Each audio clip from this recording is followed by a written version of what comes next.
Welcome to the Slop Temple. We pray this video helps. You start by getting power right. Plug the fast charge wall adapter into the outlet, then connect the charger with the high current USB-C cable. You want steady voltage and the correct protocol so the pad and phone negotiate fast mode.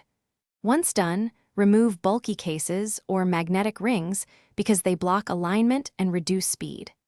Make sure your phone model supports wireless fast charging. If it does, the charger's indicator will show readiness when you place the device in position. Now, center your phone on the pad so the device's wireless coil aligns with the charger's coil. This is why placement matters for speed. You'll see an LED or a phone prompt indicating fast charge negotiation. If you see standard charging instead, reposition slightly and check case thickness. Make sure the pad sits flat and has airflow. Thermal throttling reduces speed. If you must use a case, swap for a thin one labeled compatible with wireless fast charging to preserve. To finish, leave the phone undisturbed.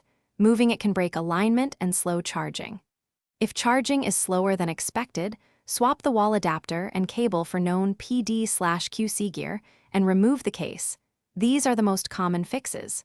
Make sure both charger and phone firmware are up to date, and avoid charging when the device is hot because thermal protection will cut speed. If none of this works, test another phone on the pad to isolate whether the charger or the phone is at fault. Thanks for watching. Consider subscribing if we helped you.